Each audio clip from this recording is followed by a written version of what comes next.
Start करते हैं। अब आज का जो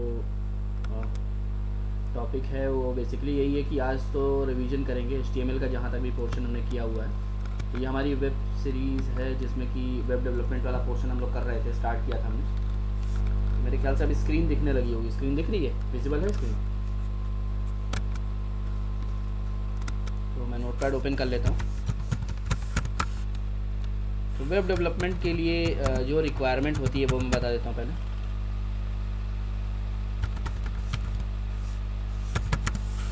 तो वेब डेवलपमेंट की रिक्वायरमेंट मैंने बता ही दिया था पहले ही, और मैं फिर से बता दे रहा हूँ। वेब डेवलपमेंट के लिए मुझे जो रिक्वायरमेंट है वो है हमें HTML की। HTML में ही HTML का एक एडवांस्ड वर्जन है HTML5। इसी तरीके से दूसरा जो है हमें जो चाहिए वो रिक्वायरमेंट है CSS की। CSS का है कैस्केडिंग स्टाइल शीट, ठीक है। और जो थर्ड रिक्वायरमेंट है वो हमें एडवांस्ड लैंग्वेज की, जैसे कि हम जो करने वाले हैं वो हम करने वाले हैं PHP को। तो हमें इन तीन चीज़ों की रिक्वायरमेंट है। अब जब PHP पे आएंगे तो PHP पे हमें अलग तरीके की रिक्वायरमेंट होगी, जैसे कि अपने आप को म्यूट कर लो, साइड से थोड़ी सी साउंड आ रहा है, आवाज़ आ रहा है हमारे साइड से।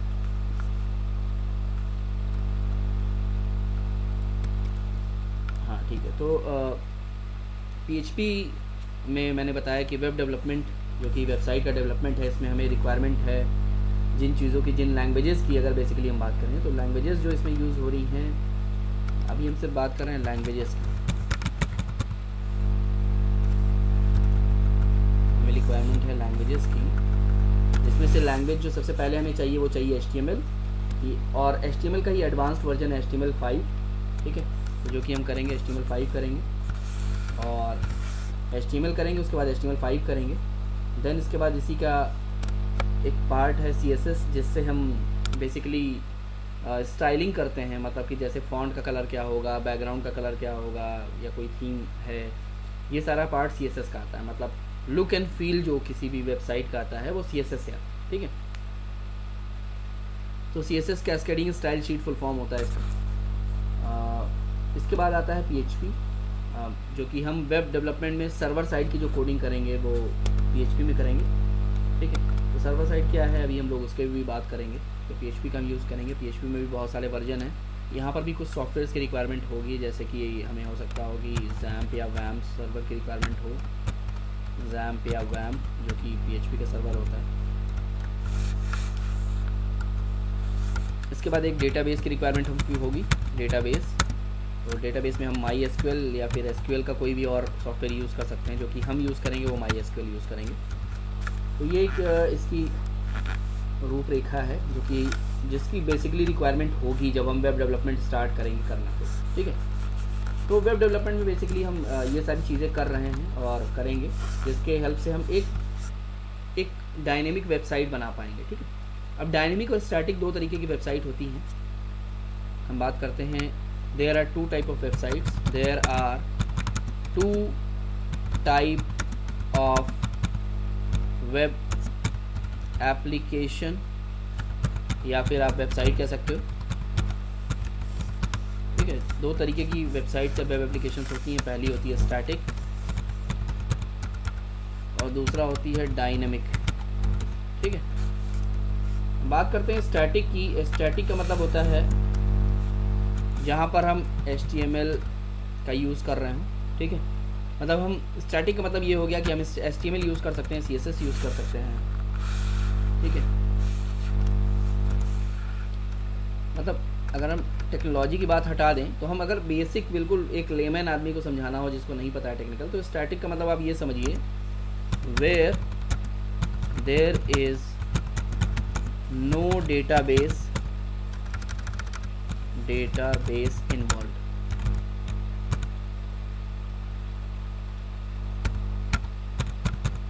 ठीक है। अब ये टेक्निकल बात हो गई। लेमन टर्म में बात करें, हम एक जनरल टर्म में बात करें, तो स्टैटिक एप्लीकेशंस वो होती हैं या वो वेबसाइट्स होती हैं जहाँ पर किसी भी तरीके का हम डेटा यूज़र से लेकर के सेव ना कर रहे हैं। मतलब डायनेमिक कंटेंट नहीं होता है। जैसे कि मानो हमने एक वेबसाइट बनाई सिंगल पेज की या 4 पेजेस की, और उस पर बस एक स्टैटिक कंटेंट लिखा हुआ है, लिंक लगे हुए हैं, आप क्लिक कर रहे हैं, जा रहे हैं, पेजेस, एक पेज से क्लिक कर रहे हैं दूसरे पेज पे चले जा रहे हैं, दूसरे पेज से क्लिक कर रहे हैं कहीं और चले गए, तीसरे पेज पे चले गए या कहीं और चले गए। लेकिन जो उस पर कंटेंट लिखा है वो हम मतलब एज अ क्लाइंट हम चेंज ना कर सकें, तो वो कहलाती है स्टैटिक वेबसाइट। ठीक है, जैसे कि सपोज आप,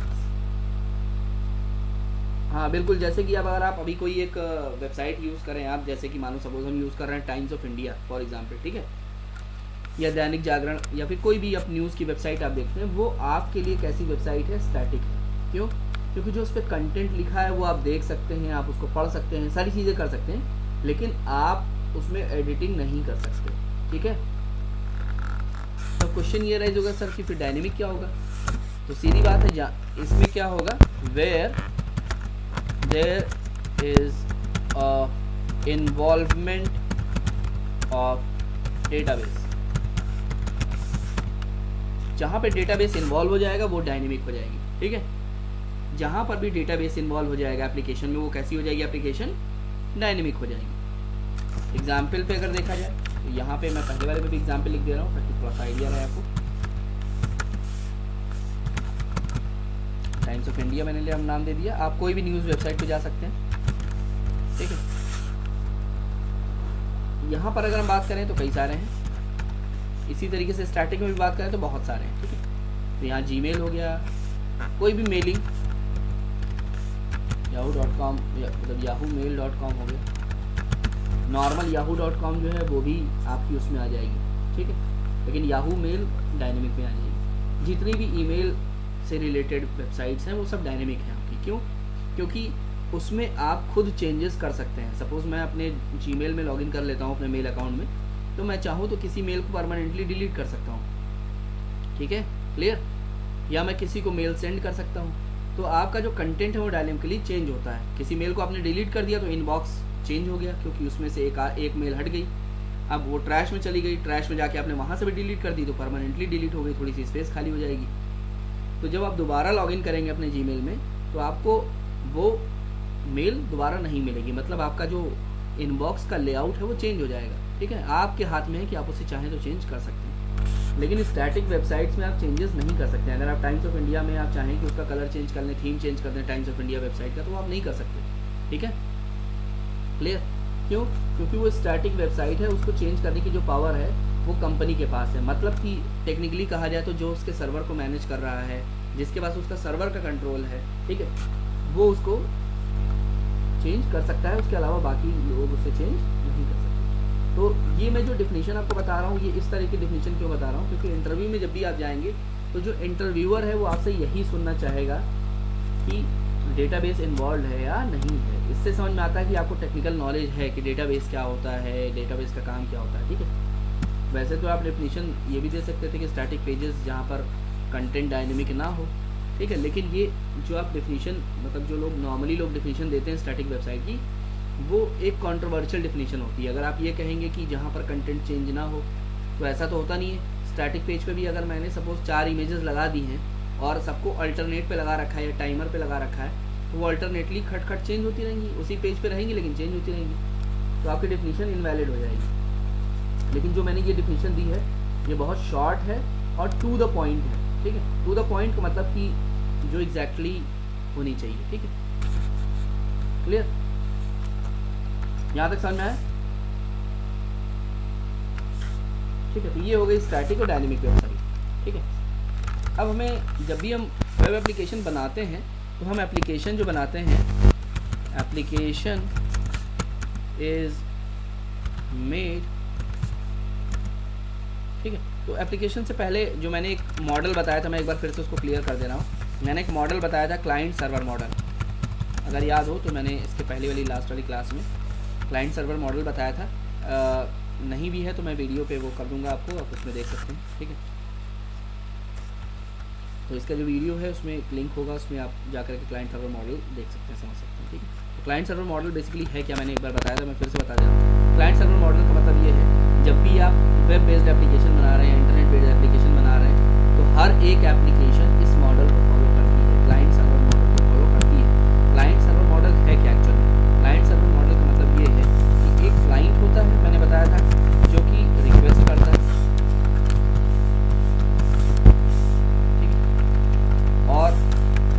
सर्वर होता है वो उसको रिस्पॉन्ड करता है, ठीक है। सर्वर का काम क्या है, रिस्पॉन्ड करना, ठीक है, किसको, क्लाइंट को, और क्लाइंट का काम क्या है, रिक्वेस्ट करना, ठीक है। क्लाइंट रिक्वेस्ट कर सकता है और सर्वर क्या करेगा, उसको रिस्पॉन्ड करेगा। यही काम होता है क्लाइंट का, रिक्वेस्ट करना, और सर्वर का काम क्या होता है, रिस्पॉन्ड करना। अब रिस्पॉन्स पॉजिटिव भी हो सकता है और नेगेटिव भी, तो ये डिपेंड करता है कि सिनेरियो क्या है, ठीक है। अब अगर बात करें क्लाइंट की, तो क्लाइंट मैंने बताया कौन हो सकता है, कोई भी, मतलब क्लाइंट कोई भी हो सकता है। कोई भी का मतलब क्या, कोई ह्यूमन बीइंग क्लाइंट होता है, मैंने इस पे भी आर्गुमेंट दिया था कि क्या कोई इंसान क्लाइंट होता है, कोई मशीन क्लाइंट होती है, या पर्टिकुलर कोई सॉफ्टवेयर क्लाइंट होता है। तो मैंने बताया था कि वेब के केस में जब भी आप वेब वर्ड का यूज़ कर रहे हैं, इंटरनेट का यूज़ कर रहे हैं with the help of web technology, websites का यूज़ कर रहे हैं, तो यहाँ पर जो क्लाइंट होता है वो होता है ब्राउज़र, ठीक है। क्योंकि अगर आपको थोड़ा समझ में आ रहा होगा कि आप कोई भी इंटरनेट बेस्ड एप्लीकेशन जब एक्सेस करते हैं, इंटरनेट को एक्सेस करने की कोशिश करते हैं अपने सिस्टम से, तो आपको क्या चाहिए होता है, एक सॉफ्टवेयर चाहिए होता है जिसका नाम होता है ब्राउज़र, ठीक है। तो ब्राउज़र का काम ही क्या होता है, ब्राउज़र का काम सिर्फ एक ही होता है, रिक्वेस्ट करना। तो आप ब्राउज़र खोलते हैं, उसको लिखते हैं www.xyz.com, ठीक है। अगर वह xyz.com नाम की वेबसाइट एग्जिस्ट करती है तो वो आपके, अगर आपका इंटरनेट सही प्रॉपरली वर्क कर रहा है तो वो क्या करेगी, उसको फेच करके आपको ले आएगी। मतलब आपने रिक्वेस्ट किया किससे, XYZ के सर्वर से, और सर्वर ने क्या किया, आपको पेज उठा के दे दिया। फॉर एग्जांपल सपोज मैंने www.google.com को रिक्वेस्ट किया, क्या किया, को रिक्वेस्ट किया, और सर्वर ने क्या किया, आपको सर्वर ने क्या किया, रिस्पॉन्ड कर दिया, ठीक है। आपको रिस्पॉन्ड कर दिया किससे, पेजेस से। मतलब सर्वर आपको क्या करेगा, रिस्पॉन्ड कर देगा, और आपको क्या कर देगा, आपका ये जो पेज है, जो गूगल आपने पेज मांगा था उससे, वो आपको दे देगा उठा करके, ठीक है। तो अगर वो आपको ये पेज रिस्पॉन्ड कर देता है, पेज ला करके दे देता है, तो आपका टास्क फुलफिल हो जाएगा एक तरीके से, ठीक है। मतलब अगर आपका रिस्पॉन्स पॉजिटिव हो गया तो आपका काम हो जाएगा। अगर आपने स्पेलिंग या कोई चीज़ मिस्टेक कर दी इसमें, ठीक है, तो सपोज़ आप गूगल या फिर गूगल के बाद यहाँ पर डबल ई लगा दिया आपने या कुछ और लगा दिया, तो आपका रिस्पॉन्स नेगेटिव भी हो सकता है। नेगेटिव का मतलब कि ब्राउज़र पे लिख के आ जाएगा रिक्वेस्टेड रिसोर्स नॉट फाउंड, ठीक है। तो आप समझ लीजिए कि आपका रिस्पॉन्स नेगेटिव हो गया। अब वो कई कारणों से हो सकता है, नाम गलत होने से हो सकता है, हो सकता हो कि आपका इंटरनेट कनेक्शन जो है सही ना हो, मतलब टाइम आउट हो जा रहा हो, मतलब 30 सेकंड से ज़्यादा टाइम ले रहा हो किसी पेज को फेच करने में, तो टाइम आउट हो जाएगा, ठीक। तो ऐसा कुछ हो सकता है। तो ये समझ में आया कि क्लाइंट सर्वर मॉडल क्या होता है। क्लाइंट सर्वर मॉडल का मतलब ये है कि यहाँ पर दो तरह की एंटिटीज़ हैं, एक तो ब्राउज़र, जिसके लिए तो एप्लीकेशन यहाँ पर जो बनाई जाएगी, वेब में जो एप्लीकेशन बनाई जाती है वो दो एंटिटीज़ के लिए बनाई जाती है, एक तो क्लाइंट के लिए बनाया जाएगा और एक सर्वर के लिए बनाया जाएगा। क्योंकि वेब में आपको ये आइडेंटिफाइड हो गया कि यहाँ पर दो एंड हैं, दो एंड, एक है क्लाइंट साइड और दूसरा है सर्वर साइड, ठीक है। तो दो एंड है हमारे पास, एक है क्लाइंट एंड और दूसरा है सर्वर एंड। तो इसका मतलब एप्लीकेशन जो वेब की बनाई जाएगी वो दो लोगों को या दो चीज़ों को या दो सिस्टम्स को या दो एंड्स को ध्यान में रख के बनाया जाएगा। एक क्लाइंट को ध्यान में रख करके बनाया जाएगा और एक सर्वर को ध्यान में रख के बनाया जाएगा। क्यों? क्योंकि यहाँ दो ही लोग आपस में कम्युनिकेट कर रहे हैं। क्लाइंट रिक्वेस्ट कर रहा है सर्वर से, सर्वर का काम है रिस्पॉन्ड करना। मतलब एक कोड आपको लिखना पड़ेगा जिसमें रिक्वेस्ट का मैसेज जाएगा और एक कोड आपको लिखना पड़ेगा जो रिस्पॉन्ड कर रहा होगा इनकी रिक्वेस्ट को। तो ये कुछ रिक्वेस्ट करेंगे और ये कुछ रिस्पॉन्ड करेंगे, ये कुछ रिक्वेस्ट करेंगे और ये कुछ रिस्पॉन्ड करेंगे। यही होता है वेब के केस में, ठीक है। तो आप सोच के देखिएगा कि आप जब ब्राउज़र यूज़ करते हैं या इंटरनेट यूज़ करते हैं तो आप एक्चुअल में क्या करते हैं, आप यही करते हैं। हर बार आप कुछ ना कुछ रिक्वेस्ट करते हैं और जो उधर सर्वर है वो आपको रिस्पॉन्ड करता है, ठीक है। कभी आपने ऑडियो फाइल मांग ली, कभी आपने वीडियो फाइल मांग ली, कभी आपने टेक्स्ट मांग लिया, डिपेंड्स कि आप क्या चीज़ रिक्वेस्ट कर रहे हैं इंटरनेट पे, उसके अकॉर्डिंग आपको रिजल्ट मिलता है, ठीक है। तो इसका मतलब जो प्रोग्रामिंग की जाएगी, हमें एप्लीकेशन बनाने के लिए अगर प्रोग्राम करना होगा तो मुझे दो चीज़ों का ध्यान रखना पड़ेगा, एक तो क्लाइंट एंड का और एक सर्वर एंड का। तो इसको हम थोड़ा एक एग्जाम्पल से समझते हैं कि ऐसा होता कैसे। तो एक एग्जाम्पल ले लेते हैं। सपोज़ मैं एक यूट्यूब टाइप का वीडियो बेस्ड वेबसाइट बनाना चाहता हूँ। क्या बनाना चाहता हूँ? Video based website. ठीक है, तो उसके लिए मेरी रिक्वायरमेंट क्या है? उसके लिए मेरी रिक्वायरमेंट ये है कि मुझे सबसे पहले क्या चाहिए, एक इंटरफेस डिज़ाइन करना पड़ेगा मुझे। ठीक है, क्या डिज़ाइन करना पड़ेगा? इंटरफेस का डिज़ाइन बनाना पड़ेगा। मतलब फ्रंट एंड पे कैसा दिखाई देगा, फ्रंट एंड डिज़ाइन। ठीक है, मतलब कि यूज़र को कैसा दिखाई देगा। तो सपोज अगर हम यूट्यूब को ओपन करते हैं, यहाँ पर अगर हम यूट्यूब ओपन करते हैं तो यूट्यूब कुछ ऐसा दिखाई देता है। सब बीच बीच में बॉक्सेस होते हैं, ये बॉक्सेस वीडियोस को डिस्प्ले करते हैं। इधर एक लिस्ट होती है, ऊपर एक सर्च बॉक्स है, यहाँ पर एक ऑडियो वाला ऑप्शन भी दिया हुआ है। यहाँ पर अपना खुद का वीडियो अगर आप क्रिएट करके डालना चाहते हैं अपने वेबसाइट, मतलब अपने यूट्यूब का एक चैनल आपको बनाने का सिस्टम होता है। इसमें चैनल बनाएंगे, उसमें फिर वीडियो डालेंगे। तो ये सारी चीज़ें एक ही इंटरफेस में है। देखा जाए तो आपको ये एक ही इंटरफेस में दिख रही है, मतलब एक स्क्रीन खुल के आती है जैसे ही आप youtube.com लिखते हैं, और ये सारी चीज़ें आपको उसमें करना पड़ता है। क्लियर? तो ये समझ में आया। चाहे आप कोई भी वेबसाइट बनाएं, आप जीमेल बना लें या फिर किसी और, मानिए सपोज आप एक न्यूज़ की वेबसाइट ही बनाना चाहते हैं, तो आपको क्या ध्यान रखना पड़ेगा कि आपको क्या बनाना है? सबसे पहले इंटरफेस डिज़ाइन। ठीक है, अब इंटरफेस डिज़ाइन करने के लिए जो हमारे पास टूल्स हैं, टूल्स इन द सेंस की लैंग्वेजेस। ठीक है, लैंग्वेजेस की बात कर रहा हूँ मैं सबसे पहले। टूल्स में बाकी बहुत सारी चीज़ें आती हैं, लेकिन अभी हम बेसिक्स की बात कर रहे हैं, बिल्कुल बेसिक्स की। बेसिकली आपको चाहिए क्या होगा? ठीक है, अब बेसिकली आपको चाहिए होगा लैंग्वेज के टर्म में HTML और CSS। ठीक है, CSS क्योंकि इसका लुक एंड फील देने के लिए, जैसे कि अभी आप देख रहे हैं यूट्यूब पे कि यूट्यूब का जो आइकन होता है ये रेड कलर का होता है।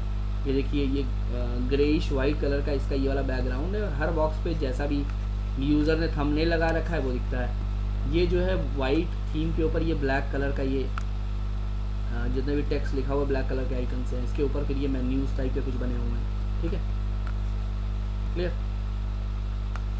तो ये एक्चुअल में क्या है? इंटरफेस है, फ्रंट एंड डिज़ाइन है। तो फ्रंट एंड डिज़ाइन बनाने के लिए आपको चाहिए HTML, CSS, या फिर HTML का नया वर्जन अगर आप बात करें तो हम उसको कहेंगे HTML5, और CSS की अगर बात करें हम तो उसको कहते हैं CSS3। ठीक है, CSS का जो नया वर्जन है वो CSS3 है जो हम यूज़ करेंगे।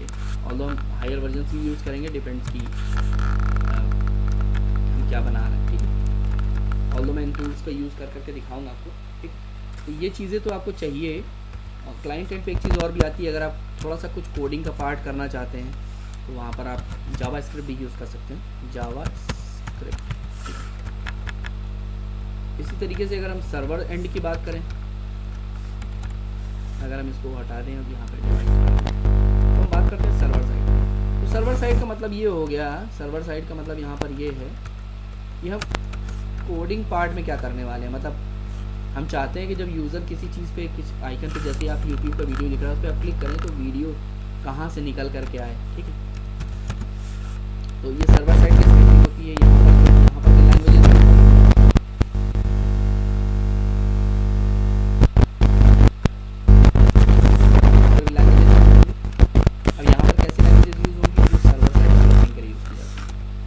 बहुत सारी लैंग्वेजेस हैं आज की डेट पे जो आप यूज़ कर सकते हैं। जैसे हम PHP यूज़ करने वाले हैं, इसी तरीके से सर्वर साइड स्क्रिप्टिंग में बहुत सारी लैंग्वेज यूज़ की जा सकती है। आप जावा में JSP टेक्नोलॉजी है, या सर्वलेट्स कह सकते हैं इनको आप।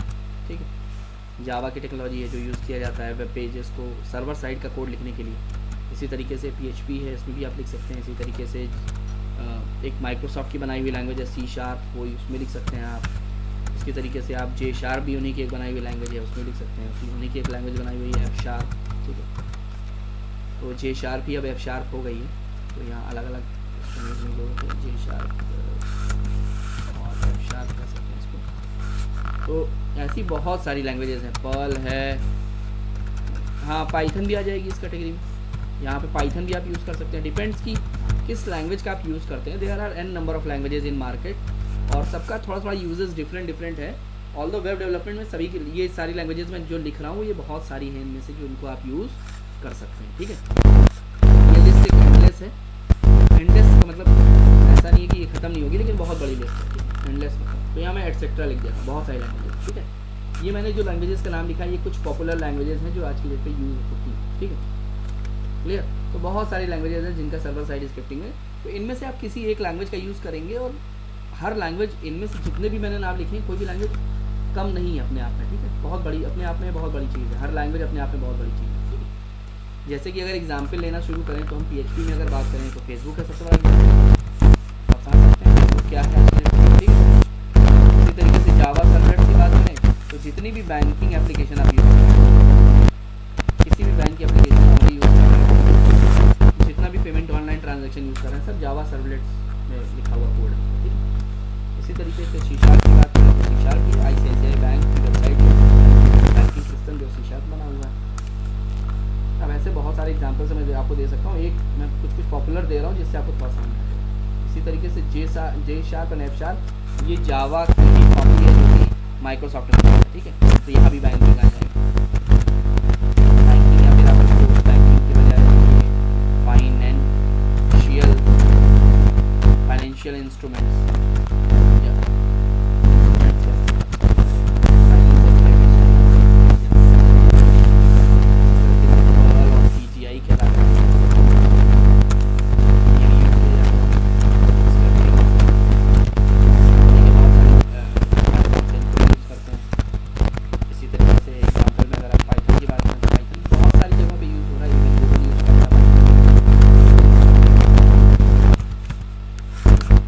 कंपनियां यूज़ करती हैं, मैंने ये एक नाम लिखा है। पाइथन का बहुत सारा यूज़ है, टेस्ला यूज़ कर रही है आज की डेट में, टेस्ला मोटर्स, ठीक है। तो डिपेंड्स, तो ये देख रहे हो कि ये सारी लैंग्वेजेस लगभग वर्ल्ड में आपको सारे बहुत बड़े बड़े चीज़ों में मैंने दिखा दिया कि इनका यूज़ है, बड़ी बड़ी कंपनियाँ इनको यूज़ कर रही हैं, ठीक है। तो ये सब छोटी मोटी चीज़ नहीं, मतलब ये जितने भी चीज़ें मैंने लिखी ये अपने आप में बहुत बड़े बड़े सेक्टर्स हैं, ठीक है। जैसे PHP है, फेसबुक सर्वलेट्स वगैरह, JSP है, बैंकिंग सिस्टम में आ गया, C# आ गया, ICICI में J# आ गया, बैंकिंग स्क्रिप्टिंग, पाइथन, बहुत सारे हैं, ठीक है। मैं इनको सेव कर देता हूँ और हम स्टार्ट करेंगे वापस वही HTML से अपनी, ठीक है।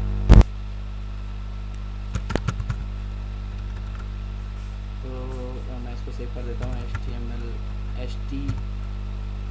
HTML पार्ट फर्स्ट करके, ठीक है।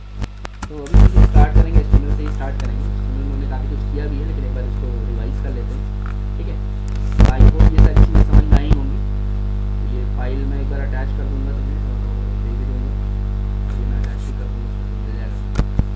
अब हम नए पे आ जाते हैं, नए स्क्रीन पे। तो इससे हमें ये समझ में आया कि हमें स्टार्ट कहाँ से करना पड़ेगा क्लाइंट साइड स्क्रिप्टिंग सीखने से, और फिर हम सर्वर साइड स्क्रिप्टिंग सीखेंगे, और उसके बाद लास्ट में हमको सीखना पड़ेगा डेटाबेस जो कि SQL है, ठीक है। तो जब आप कहीं कोई चीज़ सेव कराना चाहेंगे अपनी वेबसाइट से तो आपको SQL का यूज़ करना पड़ेगा सेव करने के लिए, ठीक है। स्टार्ट करते हैं यहाँ भी,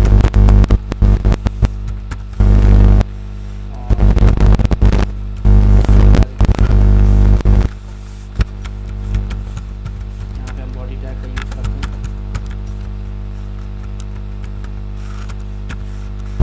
ठीक है। यहाँ पे डाल देते हैं, तो ये मैं बेसिक स्ट्रक्चर मैंने बताया था। बॉडी के अंदर हेड होता है, हेड के अंदर एक चीज़ होती है जिसको कहते हैं टाइटल, टाइटल के अंदर सपोज मैंने नाम दिया माई वेबसाइट, ये बेसिक स्ट्रक्चर हो गया। और बॉडी मैंने बताया था कि कुछ भी आप बनाते हैं, सपोज मैं एक हेडिंग बनाता हूँ तो मैं उसको H1 में क्या है बात करेंगे उसके ऊपर भी। तो ये एक मैं बेसिक स्ट्रक्चर बना रहा हूँ HTML फाइल का, मतलब एक वेबसाइट का बेसिक डिज़ाइन बना रहा हूँ, आप ऐसे समझिए, ठीक है। तो मैंने यहाँ पे लिख दिया सपोज कुछ भी एक नाम दे देता हूँ या कोई एक न्यूज़ में दे देता हूँ, ठीक है। तो सपोज मैं एक हॉस्पिटल के लिए बना रहा हूँ, उसका मैंने नाम दे देता हूँ life science hospitals and trauma centre, ठीक। तो ये हो गया। अब इसको हम क्या करते हैं, सेव कर देते हैं। तो मैंने इसको सेव कर दिया एक फाइल के नाम में, सपोज़ मैंने इसका नाम होम नाम से सेव कर दिया। और मैंने बताया था कि HTML की फ़ाइल जो है वो .html से सेव होती है, ठीक है। तो ये पूरा सीरीज़ है जो कि मैंने स्टार्ट किया है, तो ये पूरी सीरीज़ चलेगी, ठीक है। तो उसके वीडियोज़ जो हैं तुम्हें सीरीज़ में मिल भी जाएंगे, और ये सीरीज़ वाइज चलेगा, क्योंकि अभी इसको स्टार्टिंग से स्टार्ट किया हमने, तो पूरी पूरी HTML सीरीज़ दोबारा स्टार्ट होगी, ठीक है। तो ये हो गया तुम्हारा life sciences hospitals trauma centre, ठीक है। हमने इसको सेव कर दिया। अब अगर हम यहाँ पे जाकर देखें, यहाँ पर ये देखो, ये ब्राउज़र के फॉर्म में जैसे ही सेव करोगे ब्राउज़र के फॉर्म में सेव हो जाएगा। इसको रन करोगे तो ब्राउज़र में एग्जीक्यूट हो जाएगा, ठीक है। क्लियर। तो life sciences hospital and trauma centre ये आप बना सकते हैं इस तरीके से। मानो किसी हॉस्पिटल के लिए बनाया है तो मैंने H1 टैग का यूज़ कर लिया, और मैं चाहता हूँ कि दोनों साइड इसके लाइन आ जाए, तो मैं उसके लिए HR टैग यूज़ करूँगा। H1 टैग मैंने बताया था कि H1 से लेके S6 तक के टैग होते हैं, ठीक है। एक बार मैं दोबारा बता दूंगा। HR टैग क्या करेगा, हॉरिजॉन्टल लाइन बनाएगा। तो जितनी बार आप HR टैग यूज़ करेंगे उतनी बार हॉरिजॉन्टल लाइन आएगी। आप ऊपर बना सकते हैं, नीचे भी बना सकते हैं हॉरिजॉन्टल लाइन, ठीक है। तो अगर हम यहाँ जाके देखें, इसको रन करके देखें, ये देखो दोनों साइड लाइन आ जाएगी, ठीक है। क्लियर। आप चाहें तो इसको बीच में कर सकते हैं। H1 टैग के अंदर ही एक प्रॉपर्टी होती है अलाइन। तो अलाइन में जाकर के अगर आप लिख देंगे सेंटर, सेव कर देंगे तो ये बीच में आ जाएगा। क्लियर। तो ये बिल्कुल सेंटर में, इस पेज के पूरे सेंटर में, ठीक है। इस तरीके से आप कर सकते हैं। इसके बाद मैंने बताया था कि H1 के अलावा यहाँ पर बहुत सारे टैग होते हैं। H2 भी टैग है, एक टैग है उसका नाम है H2। इसी तरीके से एक टैग है S3, ठीक है। इसी तरीके से एक टैग है H4, इसी तरीके से एक टैग है H5, इसी तरीके से एक टैग है S6।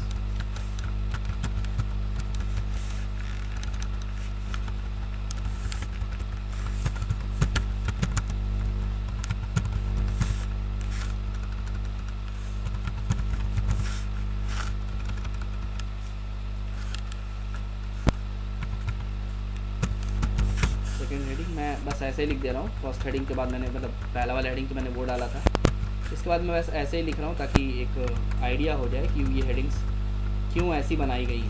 अभी आपको देख के समझ में आ जाएगा कि हेडिंग्स ऐसी बनाई क्यों गई है, ठीक है। मैं चेंज कर दे रहा हूँ, सेकेंड ऐड कर देता हूँ।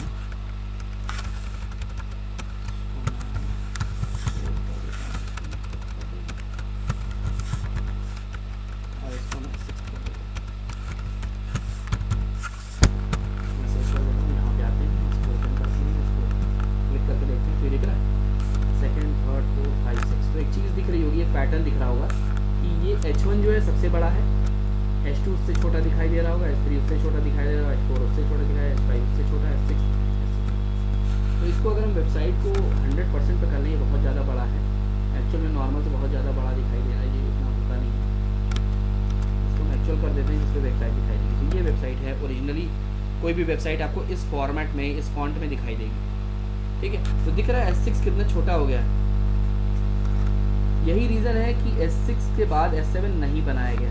तो S7 नाम का कोई टैग नहीं है। अगर आप यूज़ करेंगे तो वो नॉर्मल में कन्वर्ट हो जाएगा। हम S7 टैग यूज़ कर लेते हैं बाय डिफ़ॉल्ट, मतलब उसके ऊपर का कोई टैग यूज़ कर लेते हैं। तो यहाँ हम लिख भी देते हैं 7।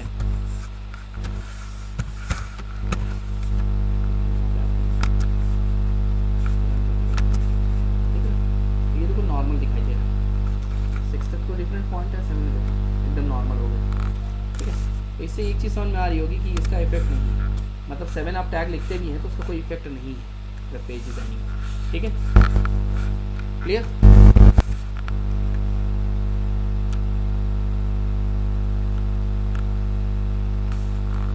ठीक है। तो S6 मतलब H1 से लेकर के S6 तक के टैग बनाए गए हैं। S7 का टैग इसीलिए नहीं बनाया गया क्योंकि 6 की विजिबिलिटी इतनी छोटी हो जाती है कि उससे ज़्यादा छोटा कर देंगे तो कुछ दिखाई नहीं देगा, ठीक है।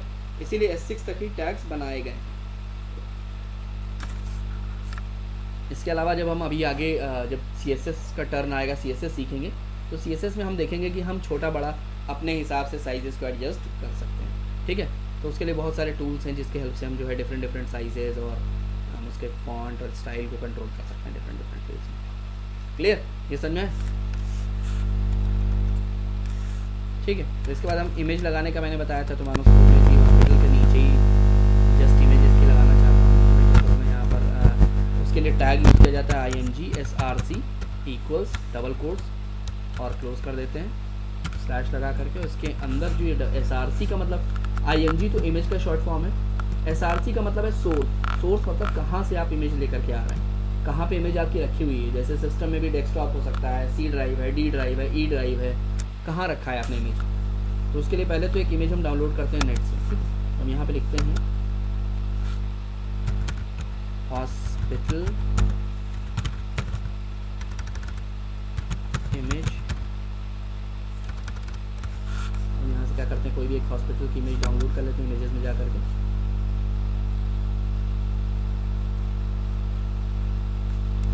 ठीक है, कोई भी उठा लेते हैं, मान लीजिए उठा लिया, बिल्डिंग को क्लिक कर लिया हमने, और जो इमेजेस को मैं सेव कर दिया।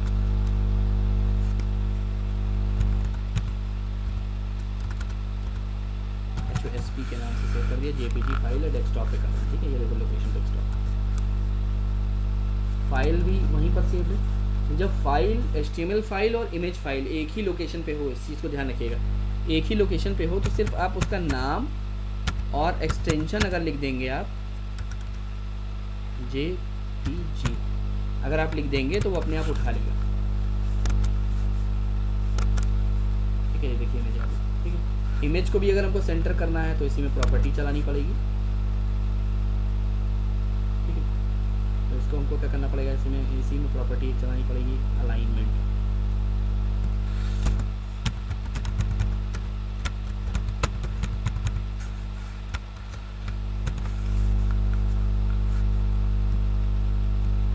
तो इसका फर्क नहीं हो रहा है तो क्या करेंगे, हम इस प्रॉपर्टी को यहाँ से हटाएंगे और इसको दूसरे तरीके से चलाएंगे। क्या करेंगे कि इसको एक दूसरे टैग div नाम के टैग में डाल देंगे। तो div टैग एक्चुअली क्या करता है, कुछ नहीं करता है, वो एक इनविजिबल लाइंस का पैटर्न बनाता है। डिवीजन उसे कहा जाता है, div का फुल फॉर्म शॉर्ट फॉर्म है डिवीजन। यहाँ पे क्लोज हो रहा है तो div के अंदर ही यहाँ पे डाल देंगे। तो डिवीजन एक इनविजिबल लाइन है जो आपको दिखाई नहीं देगी, लेकिन उसका इफेक्ट आपको दिखाई देगा। इफेक्ट दिखाई दे रहा है आपको। ठीक है, उसके नीचे बिल्कुल आना। तो ये आप इस तरीके से डिज़ाइनिंग कर सकते हैं। ठीक है, तो ये इमेज लगाने का तरीका है। तो ये देखो मेरी इमेज फाइल और HTML फाइल एक ही जगह पर थी। ठीक है, सेम लोकेशन पे है, लेकिन अगर इसी इमेज फाइल को मैं दूसरी लोकेशन पे कर दूँ, मानो मैं इसको कट कर देता हूँ और इसको मैं डाल देता हूँ इस वाले में, इस वाले फोल्डर में। ठीक है, इस वाले फोल्डर में मैंने डाल दिया सपोज। ठीक है, तो अब अगर वहाँ पे मैं रन करूँगा, यहाँ पे अगर मैं रन करूँगा तो ये आपको दिखाई नहीं देगा। ठीक है, अगर मैं इस फाइल को यहाँ रन करके देखता हूँ, ये देखिए इमेज गायब हो गई। क्यों? क्योंकि आपने लोकेशन चेंज कर दी। अब अगर फाइल कहीं और लोकेशन पर रखी हो तो क्या करना चाहिए, अगर इमेज फाइल दूसरी लोकेशन पर रखी है तो आप इमेज पे जाएंगे, वहाँ पर उस पर राइट क्लिक करेंगे, प्रॉपर्टीज़ में जाएंगे, राइट क्लिक करेंगे, प्रॉपर्टीज़ में जाएंगे, वहाँ पर एक ऑप्शन दिखाई देगा लोकेशन। लोकेशन के आगे जा करके आपको लोकेशन कॉपी करनी पड़ेगी। ये तो कॉपी करेंगे, राइट क्लिक करेंगे, कॉपी पे क्लिक करेंगे, इसको आप चाहें तो क्लोज कर सकते हैं। फिर अपनी आप फाइल ओपन करेंगे ये वाली, और जहाँ पे ये hospital.jpg लिखा है उसी के आगे आकर के इसको पेस्ट कर देंगे। पेस्ट करके जैसे स्लैश लगा है वैसे स्लैश लगा देंगे, मतलब ये वाला जैसे स्लैश लगा हुआ है इससे पहले वाला ये वाला, ऐसा ही स्लैश आप यहाँ लगा देंगे बस। फिर फाइल को सेव कर देंगे। अब आपका काम वापस हो जाएगा, अब वो वहाँ से फिक्स कर देंगे। ठीक है, तो अगर इमेज सेम लोकेशन पे सेव है तब भी मैंने तरीका बता दिया, और डिफरेंट लोकेशन पे सेव है तब भी मैंने आपको तरीका बता दिया। क्लियर हो जाएगा यहाँ तक? ठीक है, तो आज के वीडियो में यही रखते हैं। मैं चाहता हूँ कि एक बार इसको रिवीजन हो जाए, और इसी का सीरीज़ का पार्ट दूसरा वाला जब मैं पार्ट ले आऊँगा तो इसमें हम लोग इसके आगे का करेंगे। ठीक है, तो आज जो चीज़ें मैंने बताई हैं इसको रिवाइज़ करो, क्योंकि इसको स्टेप बाय स्टेप चलने में ही फ़ायदा है, ताकि आपको जब आप इसको प्रैक्टिस करेंगे तभी आपको कॉन्फिडेंस आएगा एक्चुअल में। ठीक है, नहीं तो ऐसे तो बहुत सारे वीडियोज़ आप देखोगे करोगे, उससे कोई फ़ायदा होता नहीं है। फ़ायदा तभी होगा जब आप प्रैक्टिकली खुद इसको करके देखें, आप जितना भी चीज़ें कराई जा रही हैं। ठीक है, अगर मैं सीधा एक पूरी वेबसाइट ले लूँ और वही मैं आपको सीधा बताने लगूँगा तो आपके लिए प्रॉब्लम होगी। ठीक है, तो इसलिए जो है इसको एक सीक्वेंस में देखते चलो और करते चलो, तो इससे बेटर है।